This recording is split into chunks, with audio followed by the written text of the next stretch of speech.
चलो हम एक नया टॉपिक स्टार्ट कर रहे हैं। नया टॉपिक मतलब जो चैप्टर चल रहा था उसी का ही एक टॉपिक है। टॉपिक का नाम है रूटीन चेकिंग। हम जो चैप्टर पढ़ रहे हैं, चैप्टर का नाम क्या था? Classification of audit. मैंने आप लोगों को बताया कि क्लासिफिकेशन ऑफ ऑडिट से एक स्पेसिफिक क्वेश्चन आ सकता है कि ऑडिट के क्लासिफिकेशन क्या है, तो आपको पूरे टाइप्स लिखने पड़ेंगे, लेकिन उसको एक्सप्लेन ज्यादा नहीं करना पड़ेगा, ठीक है। लेकिन अब हम बात कर रहे हैं कि कुछ कुछ इंपॉर्टेंट टॉपिक्स है जिसके ऊपर अलग से क्वेश्चन पूछ लेता है। तो पहला अपन ने देखा था कौन सा ऑडिट? कंटिन्यूअस ऑडिट, ठीक है। दूसरा अपन ने देखा था कंटिन्यूअस ऑडिट के बाद ऑडिट का नाम क्या था? Periodical audit. और तीसरा अपन आज देखने वाले हैं कौन सा ऑडिट है? वो ऑडिट नहीं है, वो रूटीन चेकिंग है। इसके ऊपर भी अलग से क्वेश्चन पूछ लेता है। नाम से क्या लग रहा है? रूटीन चेकिंग क्या होगा? रूटीन रूटीन मतलब डेली बेसिस पे जो काम किया जाता है, और रूटीन बेसिस पे जो चेकिंग की जाती है उसको क्या बोलते हैं? Routine checking. तो रूटीन चेकिंग चेकिंग किस चीज की चेकिंग होती होगी? ऑडिट किस चीज का होता है? बुक्स ऑफ अकाउंट का। तो रूटीन चेकिंग भी बुक्स ऑफ अकाउंट की ही की जाती है। तो एक बार अपन इसको डिटेल में पढ़ते तब समझ में आ जाएगा आप लोगों को, ज्यादा डिफिकल्ट टॉपिक नहीं है। Routine checking is the integral part of auditing. Routine checking जो है एक ऑडिट का क्या है? इंटीग्रल पार्ट है। It is a checking of arithmetical accuracy of books of account, accounting statement and other related accounts. Routine checking में क्या check किया जाता है? एरिथमेटिकल एक्यूरेसी चेक की जाती है। एरिथमेटिकल एक्यूरेसी मतलब प्लस माइनस टोटल वोटल सही लगा के रखे हैं कि नहीं, ठीक है। एरिथमेटिकल एक्यूरेसी चेक की जाती है किसकी? बुक्स ऑफ अकाउंट की, अकाउंटिंग स्टेटमेंट की और अदर रिलेटेड अकाउंट की। These books of account are journal, ledger book, cash book and other subsidiary books and trial balance. मतलब ये जो बुक्स ऑफ अकाउंट की चेकिंग की जाती है, बुक्स ऑफ अकाउंट क्या क्या हो सकते हैं? वो जर्नल भी हो सकता है, जर्नल एंट्री वाली बुक। दूसरा लेजर की अकाउंट की बुक, उसके बाद cash book and other subsidiary book and trial balance. And checking of these books by an auditor और his staff is called as routine checking.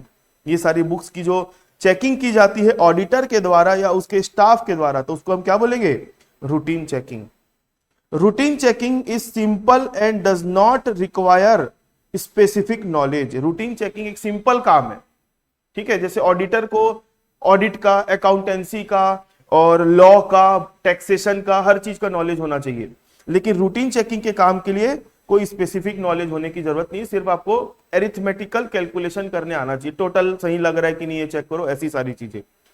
It is important to an auditor, without this the auditor can not ensure the arithmetical accuracy of accounts, accounting record. ये auditor के लिए important होता है क्योंकि इसके बिना auditor जो है ये एंश्योर नहीं कर सकता कि जो अकाउंटिंग रिकॉर्ड है वो अरिथमेटिकली एक्यूरेट है। क्लियर है? An auditor generally engages his junior clerk to do this part of auditing work. मतलब रूटीन चेकिंग के लिए जनरली ऑडिटर क्या करता है?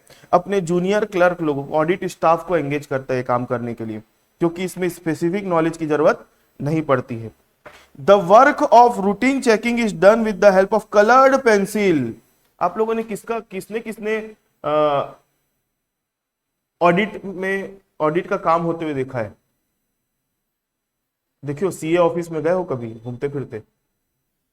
देखो कोई भी है ना, जैसे मान लो ये एंट्रीज है फॉर एग्जांपल, तो रूटीन चेकिंग का जो काम होता है ना, ये चेक हो गया तो सीए लोगों की है ना एक साइन होती है, ऐसी साइन नहीं होती, ऐसा उल्टा टिक मारना पड़ता है उनको, मालूम है? ऐसा टिक मार मार के उन लोगों को चेक करना पड़ता है कि हाँ ये चेक हो गया। ऐसा टिक नहीं मारता है सीए, कैसा मारता है? उल्टा टिक मारना पड़ता है। मतलब ये जो काम है ना, वाउचिंग बोलते हैं इसको, वाउचिंग। वाउचिंग मतलब जो भी आप चेक करते जा रहे हो तो वहां पर है ना ऐसा उल्टा टिक मारना पड़ता है ऑडिट स्टाफ को कि ये चेक हो गया, ऐसा। और ये जो टिक मार रहे हैं वो कलर्ड पेंसिल से टिक किया जाता है। कलर्ड पेंसिल, आप दुकान में जाना, बोलना ऑडिट पेंसिल दो, तो अलग से एक ब्राउन कलर की या नीले कलर की पेंसिल देगा आपको। उसकी टिप भी थोड़ी सी मोटी होती है और वो शॉर्पनर से नहीं छीली जा सकती। उसको क्या बोलते हैं? रेजर, क्या बोलते हैं? ब्लेड ब्लेड से छीलना पड़ता है, मोटी सी टिप रहती है और उससे ना ऐसे करके टिक लगाना पड़ता है। तो रूटीन चेकिंग का जो काम है वो ऑडिट पेंसिल से या कलर्ड पेंसिल से किया जाता है। वो पेंसिल ही ऑडिट पेंसिल के नाम से आती है। ठीक है, मतलब क्या लिखा है पढ़ो। The work of routine checking is done with the help of coloured pencil by putting tick mark against the figures. Such ticking prevent subsequent alteration of figures और erasing of figures by client staff. अब एक बार checking हो गई, अब checking होने के बाद अब उसके ऊपर है ना जो क्लाइंट का जो स्टाफ है वो उसमें किसी प्रकार का अल्टरेशन नहीं कर सकता, क्योंकि चेकिंग हो गई चीजें। अल्टरेशन अगर हुआ है तो बाद में फिर ऑडिटर बोल सकते हैं तो हम चेक किए थे तो ऐसा था, हमारे चेक करने के बाद ऐसा हो गया। ठीक है, तो रूटीन चेकिंग में इस तरीके का टिक लगाना पड़ता है कलर्ड पेंसिल से। देखना आप लोग सीए देखे, सीए लिखा रहता है कहीं पे सीए लिखा रहता है, तो सीए के ऐसा करके है ना ए बना रहता है। देखना एक मिनट में आपको दिखा रहा हूं, तो वो जो उल्टा वाला टिक लगा है ना वो भी क्या रहता है, उसी को ही रिप्रेजेंट करता है, सीए लोगो।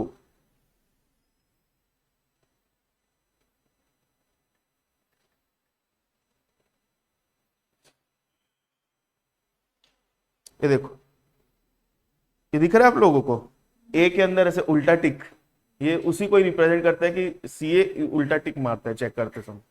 ठीक है, हाँ अभी थोड़ा सा चेंज हुआ है, ये इंडिया वाला, बाकी टिक तो उल्टा ही है ना। हाँ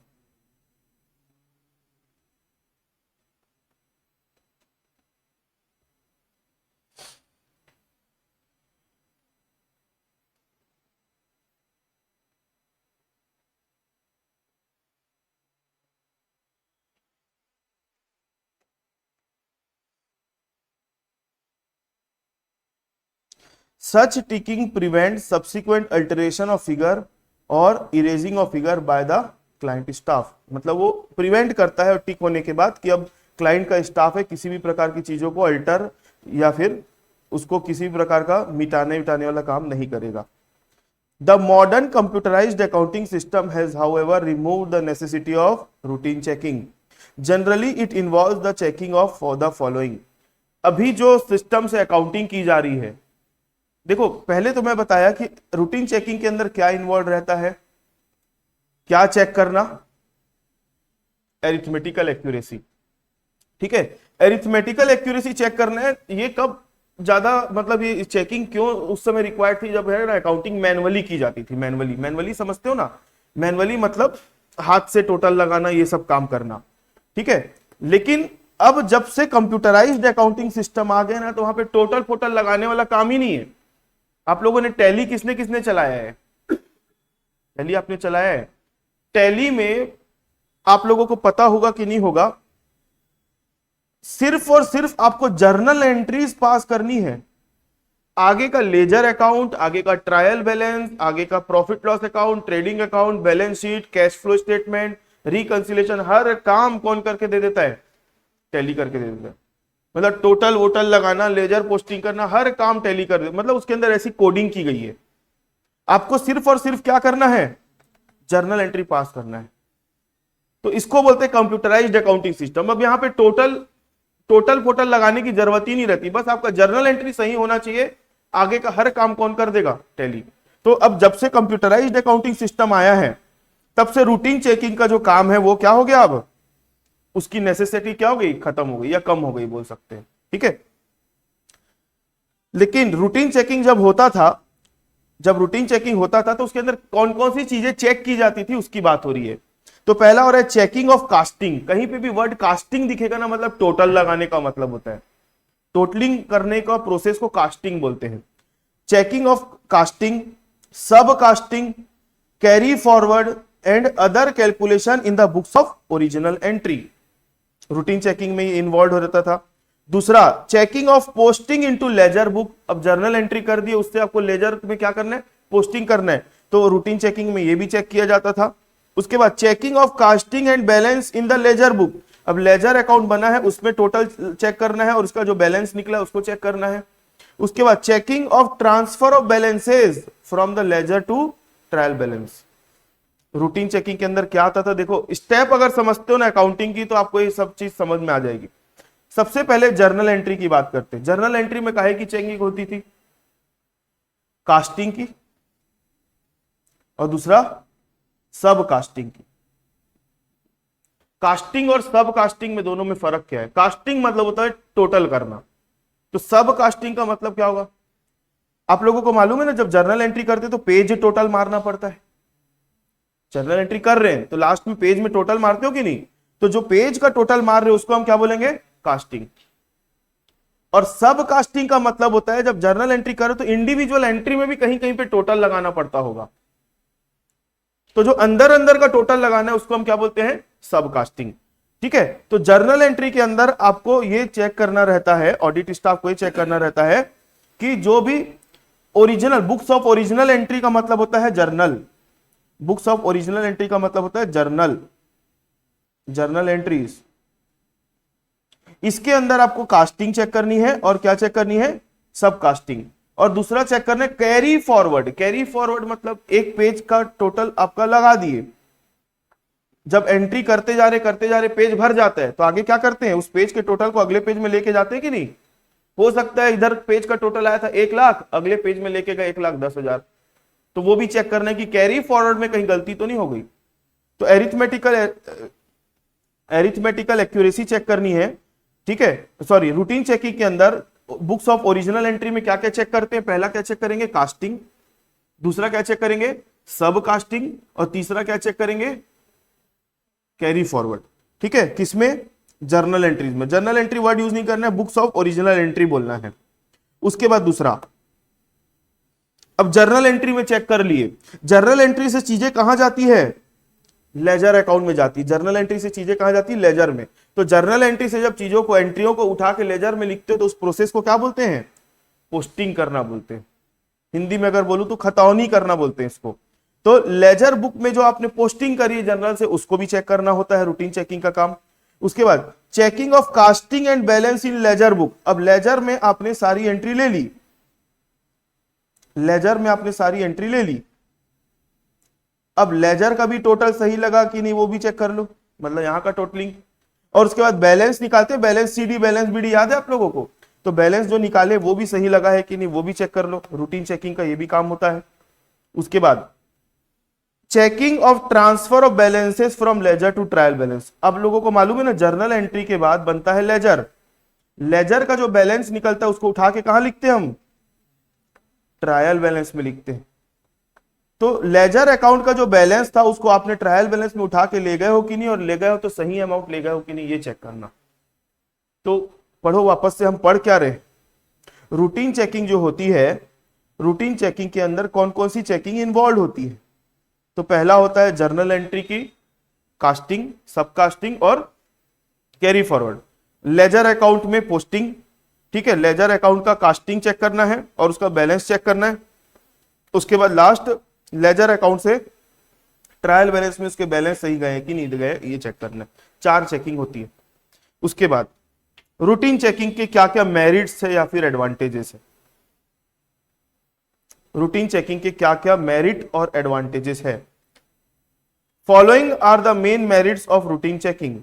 routine checking does not require much knowledge and intelligence, so ordinary audit clerk can do this part of audit work very easily. आगे बात समझ में? मतलब इसमें किसी प्रकार का स्पेसिफिक नॉलेज या इंटेलिजेंस की जरूरत नहीं पड़ती है, इसलिए कोई भी एक सामान्य ऑडिट क्लर्क ये काम को कर सकता है आसानी से। Routine checking help in detecting of accounting errors and fraud.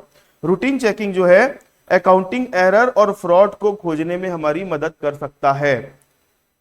It satisfies the auditor about the correctness of books of account of original entry, ledger account and trial balance. Routine checking से ये auditor जो है ensure हो जाता है, satisfy हो जाता है कि हाँ भाई ये जो बुक्स ऑफ अकाउंट के अंदर जो एंट्रियां की गई है वो क्या है?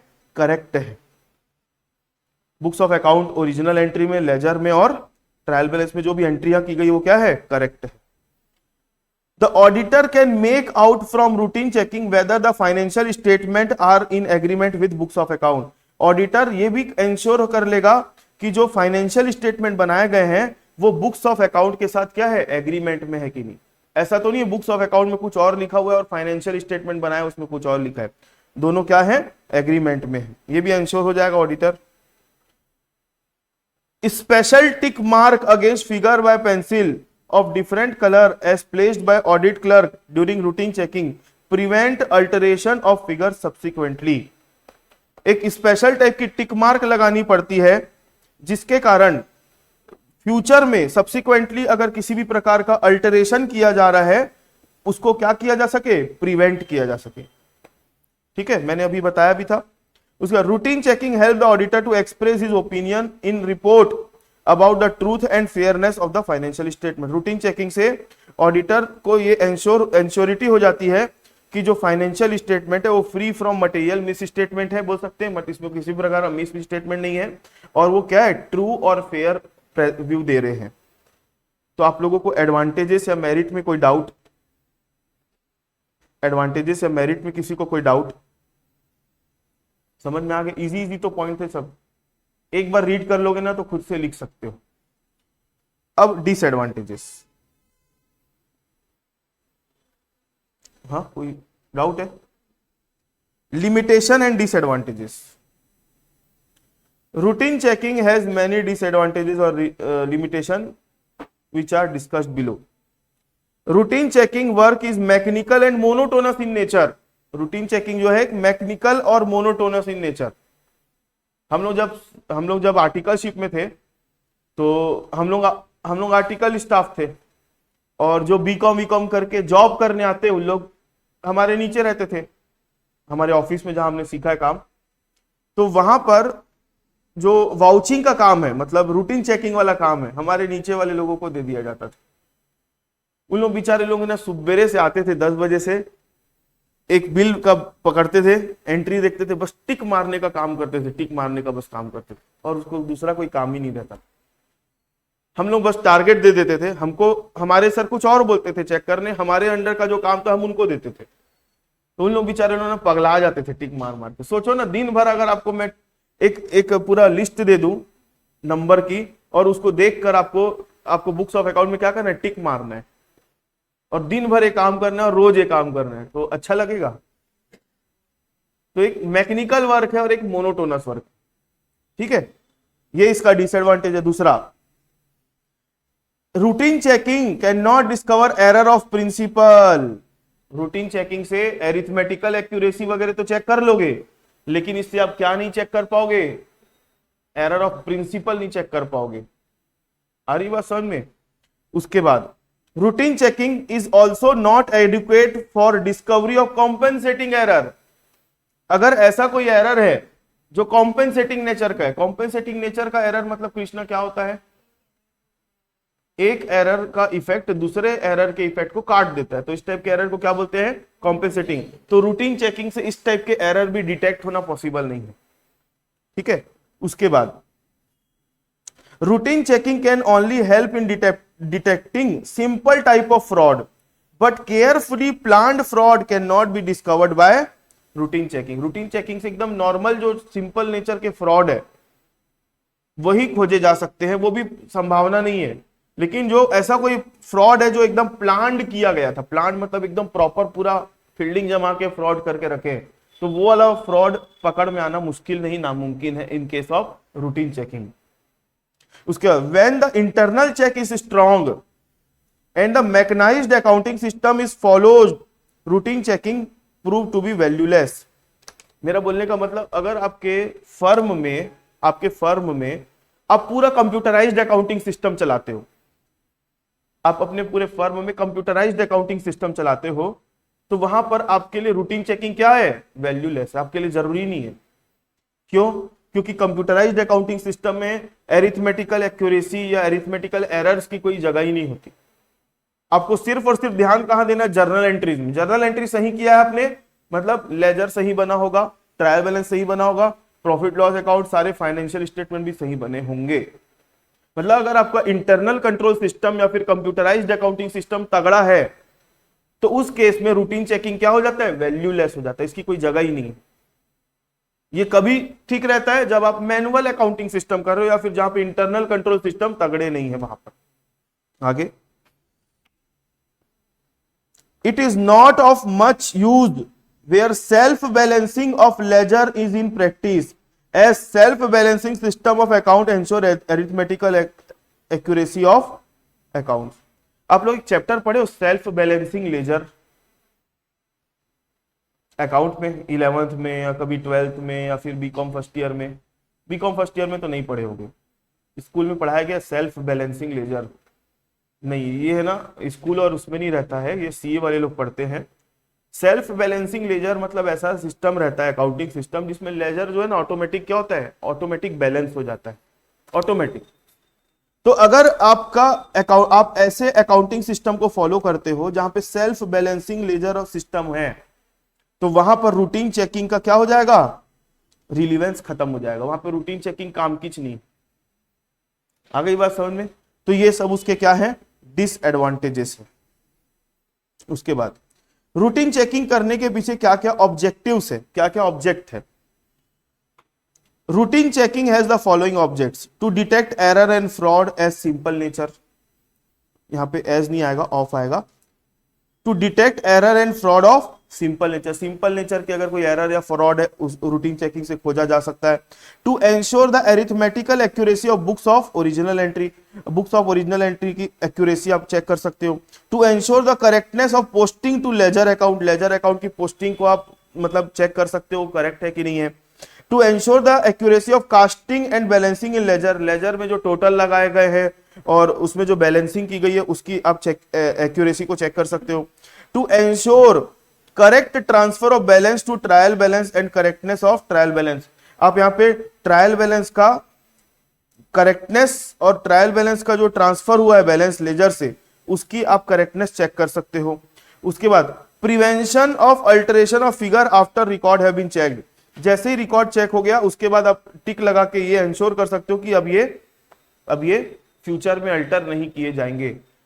आप लोगों को मालूम है ना, जब भी कोई चीज चेक हो जाती है, चेक मतलब चेक हो गई मतलब वहां पे टिक लग गया ऑडिटर के स्टाफ का, मतलब ये चीज चेक की गई है। अब फ्यूचर में क्लाइंट का स्टाफ इसको चेंज नहीं कर सकता, और चेंज करता है तो उसको प्रॉपर अप्रूवल लेनी पड़ेगी। और मान लो चेक होने के बाद अगर दिख रहा है कि ये अल्टर किया हुआ है तो ऑडिटर स्टाफ को बुलाया जाएगा, क्या भैया तो ये कटा फटा है उसको भी चेक कर दिए और हमको बताया भी नहीं कि ऐसा था। तो बोलेगा नहीं, मैं जब टिक लगाया था तब तो कोई कटा वटा नहीं था, ये बाद में किया गया है। तो जिसने किया है उसको देखा जाएगा, ठीक है। उसके बाद है ना वहां पर उसको प्रॉपर रीजन वगैरह पूछेंगे कि भैया चेक चेंज किए तो क्यों किए, ठीक है। चेक होने के बाद उसको बाद में अल्टर नहीं किया जा सकता। अब लास्ट कंक्लूजन, ये मैं रीड नहीं करूंगा, रीड बाय योरसेल्फ। खत्म रूटीन चेक, एक बार रीड कर लो, इसमें कुछ ऐसा पॉइंट है जो नहीं समझ में आ रहा है। अच्छा, ऑब्जेक्ट्स अगर मैं बोलूं ना तो ऊपर इसकी ऑब्जेक्ट भी बोल लो या फिर कैरेक्टरिस्टिक भी बोल लो, जो अपन ने रूटीन चेकिंग की मीनिंग पढ़े ना, ये वाला पैराग्राफ, ये सारी बातें कहां लिखी हुई है, ऑब्जेक्ट्स में लिखी हुई है। ये अलग से पढ़ने की जरूरत नहीं थी वैसे, ठीक है। चलो एक बार आप लोग कंक्लूजन पढ़ लो, इसमें कहीं पे कोई डाउट आ रहा है तो मेरे को बताओ, फिर ये चैप्टर हमारा खत्म हो जाएगा।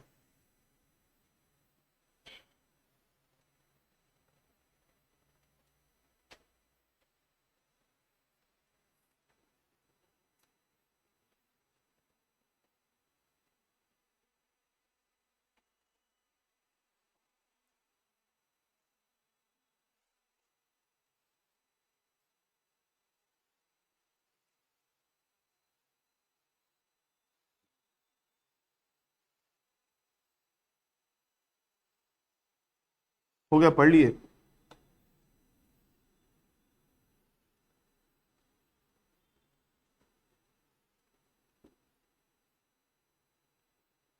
हो गया? इसमें कुछ है ही नहीं ऐसा बताने लायक, जो हमने पढ़ा ना वही सब चीज का यहाँ पे समरी है बोल सकते हो। तो रूटीन चेकिंग के ऊपर एक स्पेशल क्वेश्चन आ सकता है, तो अभी तक की क्लास में मैंने आप लोगों को क्लासिफिकेशन ऑफ ऑडिट और इसके अंदर 3 इंपॉर्टेंट टॉपिक बता दिए। पहला क्या था? कंटिन्यूअस ऑडिट, दूसरा पीरियोडिकल ऑडिट, तीसरा रूटीन चेकिंग। ठीक है, तो आप लोगों को ये ध्यान रखना है। उसके पहले मैंने आप लोगों को कौन सा चैप्टर करवाया था? Objects of auditing. ठीक है, ऑब्जेक्ट्स ऑफ ऑडिटिंग में अपन ने एरर्स पढ़े थे, फ्रॉड वगैरह पढ़े थे। ठीक है, ये पूरा अपन ने पढ़ा था। इसके बाद हमने चैप्टर नंबर 1 पढ़ा था। चैप्टर नंबर 1 में अपन ने क्या देखा था? चैप्टर नंबर 1 थोड़ा बड़ा था, meaning, definition and scope of auditing. तो आप लोग भाई अब है ना रिवाइज करते चलो साथ साथ में, ताकि आप लोगों को चीजें ना याद रहे, है ना। थ्योरी लिखने का सबसे आसान तरीका ये है कि चीजों को पढ़ते जाओगे ना बस, तो उसके वर्ड्स हमारे दिमाग में सेट हो जाते हैं, तो उससे रिलेटेड आप कुछ ना कुछ लिख कर आ सकते हो। लेकिन क्योंकि अब आप लोग ऑडिट की क्लास कर रहे हो ना, तो आपका आंसर अब जनरल नहीं होना चाहिए, स्पेसिफिक आंसर होना चाहिए। जैसे क्लासिफिकेशन ऑफ ऑडिट पूछ दिया तो आप लोगों को पूरे टाइप्स पता है ना, अब जनरल में आप कुछ भी लिख कर आ सकते हो। अगर आपने नहीं पढ़ा तो जनरल आंसर ही लिखोगे, लेकिन अब आप बिल्कुल लिख कर आ सकते हो ना कि क्लासिफिकेशन ऑफ ऑडिट में कितने टाइप के क्लासिफिकेशन होते हैं। सही है, बोलो कितने टाइप के ऑडिट होते हैं? गलत, जनरल आंसर है। आप बोलो कृतिका। हाँ, how? Organisational point of view. ठीक है, तो आपको इसके हिसाब से आपको है ना, पहले अगर क्वेश्चन स्टार्ट करो तो एक बढ़िया सा फ्लो चार्ट बना दो क्लासिफिकेशन ऑफ ऑडिट के नाम से। लिखना इधर ऑर्गेनाइजेशनल पॉइंट ऑफ व्यू, इसके अंदर 4 आता है, और प्रैक्टिकल पॉइंट ऑफ व्यू इसके अंदर, तो वैसे तो मैंने 16-17 पॉइंट करवाए हैं, आप 10-12 लिख कर आ जाना। उसको फिर पूरा एक्सप्लेन करना, एक्सप्लेनेशन ऐसे करके आपको 3-4 पेज आराम से भर जाएगा। ठीक है, और जो मैंने 3 स्पेशल टॉपिक करवाए, कंटिन्यूस ऑडिट, पीरियोडिकल ऑडिट, और कौन सा था एक कौन सा था? Routine checking. ये तीनों का आपको मीनिंग लिखना है। मीनिंग लिखने के बाद तीनों की डेफिनेशन अगर है तो लिखना है। उसके बाद आपको एडवांटेजेस लिखना है, डिसएडवांटेजेस लिखना, और लास्ट में क्या देना है? अपना कंक्लूजन। ये 3 टॉपिक अगर आता है तो शॉर्ट नोट बन के आ सकता है आपके सामने। शॉर्ट नोट बन के नहीं आएगा तो स्पेशल क्वेश्चन आ जाएगा, और इसका आंसर बहुत ज्यादा लंबा नहीं बनेगा, ज्यादा से ज्यादा 2.5 से 3 पेज जाएगा, ज्यादा से ज्यादा। ठीक है, तो चलो अभी मैं क्लास इसकी ओवर कर रहा हूं, फिर नेक्स्ट क्लास से मैं आप लोगों को क्या करवाऊंगा, सुन लो मेरी बात। 1 मिनट, अपन इंडेक्स में आते हैं। देखो यूनिट नंबर 1 में अगर आप लोग देखोगे ध्यान से, मैंने आप लोगों को कितने चैप्टर करवा दिए हैं। अगर आप ये 3 चैप्टर कर लेते हो ना, तो ये चैप्टर स्किप कर दोगे तो चल जाएगा। मैं लेकिन छोड़ने नहीं बोल रहा हूं, मैं कराऊंगा। मतलब आपकी सिलेबस को मैं क्या कर रहा हूं? कम कर रहा हूं। अगर आपने 3 चैप्टर किया हुआ है तो 1 चैप्टर छोड़ दोगे तो काम बन जाएगा। उसके बाद लेकिन कभी कभी क्या कर रहे हैं आजकल मालूम है? शॉर्ट नोट दे रहे हैं, और शॉर्ट नोट देने के पीछे क्या पर्पस है? उस कवरेज पूरा ले लेता है। अब शॉर्ट नोट दे देगा, बोलेगा पीरियोडिकल ऑडिट बताओ, कंटिन्यूअस ऑडिट बताओ, और ऑडिट नोटबुक क्या होता है वो बताओ। अब ऑडिट नोटबुक कहां से उठा लिया? वो यहां से उठा लिया, तो आप बच्चा इसमें फंस जाएगा, इसलिए करना जरूरी है। अब आप लोग जैसे ही इसमें आओगे, यूनिट नंबर 2, 1 2 3 4 5 6 टॉपिक है इसमें। यूनिट नंबर 3 में कितने टॉपिक है? 1 2 3 4 5 6। यूनिट नंबर 4 में कितना टॉपिक है? 1। इधर से 2-2 कम करके इधर डाल देना था उसको, है कि नहीं? उसके बाद यूनिट नंबर 5 में कितने टॉपिक है? 3। तो मेरा नेक्स्ट टारगेट अभी ये है आप लोगों का यूनिट नंबर 5। यूनिट नंबर 5 में पहले कराऊंगा। ठीक है, ये इसलिए कराऊंगा, ये इंटरेस्टिंग टॉपिक है, इंटरेस्टिंग, ये पढ़ने में मजा आएगा। ठीक है, audit of computerised account, new trends in auditing, ऐसा। चलो देखते हैं अपन इसको नेक्स्ट क्लास में।